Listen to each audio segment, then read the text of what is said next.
Tänään ollaan kukkien kasvattamiseen erikoistuneessa kauppapuutarhassa. Ja tämä kasvihuone toimii meidän kansainvälisen opiskelijamme työharjoittelupaikkana. Ja hän täällä tutustuu suomalaiseen työelämään työtä tekemällä ja samalla oppii suomen kieltä. Ja tänään on mukana myös hänen opinmentorinsa, joka näyttää käytännössä, miten opiskelijaa ohjataan työpaikalla kielitietoisesti.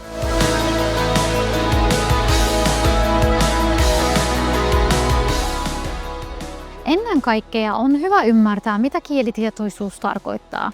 Se tarkoittaa sitä, että me ymmärrämme kielen merkityksen työssä, oppimisessa ja vuorovaikutustilanteissa. Kieli voi helpottaa tai vaikeuttaa ymmärtämistä, siksi selkeä ohjaus on tosi tärkeä työpaikalla. Erityisesti silloin, kun työpaikalla on kansainvälisiä työntekijöitä tai harjoittelijoita. Koska he oppivat työtehtävien lisäksi myös suomen kieltä ja selkeällä ohjauksella voidaan tukea molempia. Näin työharjoittelijalla on paremmat mahdollisuudet onnistua työssään ja samalla työyhteisön arki sujuu helpommin. Ja katsotaan seuraavaksi, miten tämä toimii käytännössä. Ymmärsitkö? Nyt tee itse ja kerro samalla äänen. Minä laitan kukan ruukun. Kiva.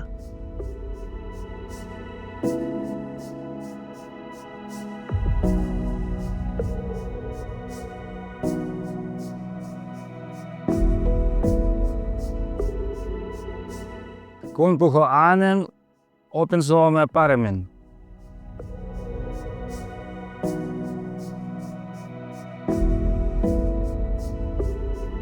Kielitietoinen ohjaus auttaa kansainvälistä opiskelijaa onnistumaan työssä.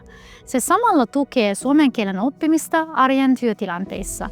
Harjoittelu on osa opintyövalmennusta ja sen toteuttaa nopeasti töihin kielitietoinen kotoutumisvalmennus ESAR+-hanke.